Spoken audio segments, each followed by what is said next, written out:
Semaine 4 du MOOC Les fonctions cellulaires sur l'épuration cellulaire avec le vieillissement cellulaire. Il est conçu toujours par les mêmes personnes, Touria Boussawera, professeur Hafid Amsaouri, professeur Abdelilah Braksa. L'épuration cellulaire. Elle a lieu dans le peroxysome où siège la synthèse et dégradation du peroxyde d'hydrogène, H2O2, qui est de l'eau oxygénée, qui est un oxydant puissant qui libère des radicaux libres, OH, très toxiques pour la cellule. Sa dégradation est donc obligatoire.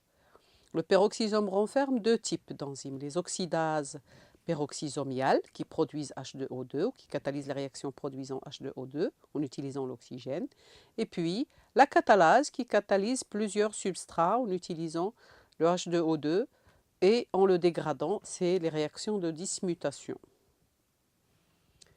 L'origine de H2O2 dans la cellule. De nombreux métabolites tels que les acides aminés et les acides gras à l'acide urique produisent H2O2 après leur dégradation par les oxydases flaviniques, donc un groupement flavinique ou riboflavine ou vitamine B2, dans ou près du peroxysome qui est une petite vésicule avec ces différentes enzymes.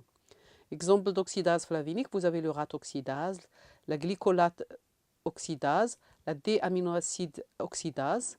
La peroxydase et les dismutases SOD participent aussi à l'élimination de H2O2. Morphologie du peroxysome. Il contient une seule membrane, il est sphérique, de 1 micromètre à peu près de diamètre. Il a un aspect cristallin caractéristique, pas d'ADN ni génome. L'aspect cristallin est dû à la catalase qui cristallise à température de 37 degrés corporelle. Alors, toutes les protéines du peroxysome sont importées à partir du cytosol. On verra le mécanisme un peu plus loin. À droite, vous avez en haut la photo de peroxysome avec une petite tache blanche, plutôt foncée, qui matérialise donc la catalase, caractéristique, tache cristalline caractéristique. En bas, vous avez à fort grossissement, on voit que l'aspect cristallin de la tache. Et ici, une petite, donc au niveau là de le schéma montre là la membrane du peroxysome avec les cristaux de catalase au milieu en bleu ciel. Il y a un grand polymorphisme de taille, de nombre et de composition en fonction de l'environnement où vive la cellule. Par exemple, des levures qui évoluent dans un milieu riche en sucre présentent de petits peroxysomes, alors que des levures mis sur un milieu riche en méthanol présentent des gros peroxysomes parce qu'ils sont en train d'oxyder le méthanol, et de gros peroxysomes parce qu'ils contiennent donc des acides gras. Alors ici, vous avez à droite et à gauche et en rouge, là c'est une photo prise au microscope confocal par immunofluorescence.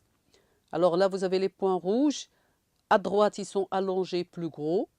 Et à droite, ils sont plus petits et arrondis. Peroxysome de la cellule. Le noyau est en bleu. Alors ici, le schéma montre les antioxydants, le rôle des l'effet bénéfique des antioxydants naturels ou de synthèse. On verra que l'effet à la base, il y a donc des oligo-éléments et des protéines, des antioxydants classiques, avec un rôle qui joue un rôle de tampon des radicaux libres, mais qui sont rapidement saturés.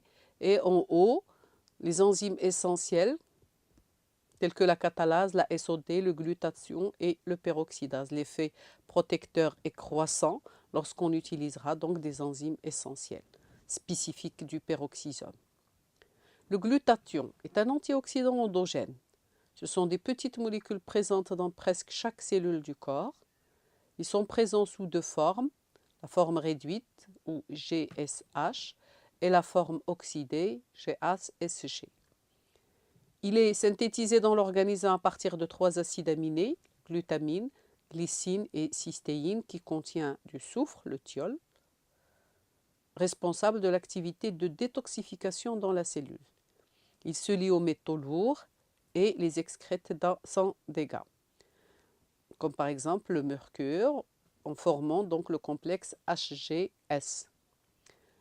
Les vitamines améliorent la synthèse de glutathion et le glutathion régénère le pouvoir antioxydant des vitamines. sa concentration est élevée dans le foie, les reins, le cœur et le cerveau. Avec l'âge, les niveaux de glutathion diminuent dans l'organisme et génèrent de multiples pathologies, rénaux, digestifs, pulmonaires, cardiovasculaires, dégénératives telles que ou neurodégénératives, Alzheimer par exemple, responsable des pathologies telles que Alzheimer, la sclérose en plaques et pour les diabètes également. Chez les personnes âgées, les niveaux les plus élevés de glutathion sont corrélés à un meilleur état de santé. Les réactions d'épuration cellulaire, ce sont des réactions d'oxydation produisant le peroxyde d'hydrogène. Alors on prend le radical RH2 plus l'oxygène. Grâce à une oxydase, on a donc le radical R plus H2O2. Les réactions de dégradation de H2O2 est la suivante. Donc on va combiner le H2O2 à un autre produit R'(H2 catalysé par la catalase. Ça va donner donc le radical R' plus de l'eau. Plusieurs substrats sont oxydés dans le peroxysome en utilisant H2O2. Selon cette réaction. Parmi les produits utilisés pour dégrader le H2O2, il y a le phénol, l'acide formique, le formaldéhyde, l'alcool, l'éthanol, le méthanol, entre autres produits. Origine donc des radicaux libres dans la cellule qui conduit au stress oxydant de la cellule. Alors normalement, des molécules d'oxygène dans notre corps sont en présence de l'énergie, de l'ATP, des mitochondries, de l'inflammation, entre autres, et ce qui entraîne donc la coupure de l'oxygène. Cet oxygène, c'est un radical libre et qui peut aller pour se saturer, aller se mettre sur une molécule biologique et l'endommager. La molécule biologique peut être des protéines, des lipides ou de l'ADN. Les réactions produisant les radicaux libres sont nombreux dans la nature. Donc à part l'énergie mitochondriale, l'énergie de l'inflammation, vous avez aussi le rayonnement UV, les radiations ionisantes, le tabac, la pollution atmosphérique ou les UV de l'air. Tout ça produisent des différents types de radicaux libres, comme vous les voyez là en rouge.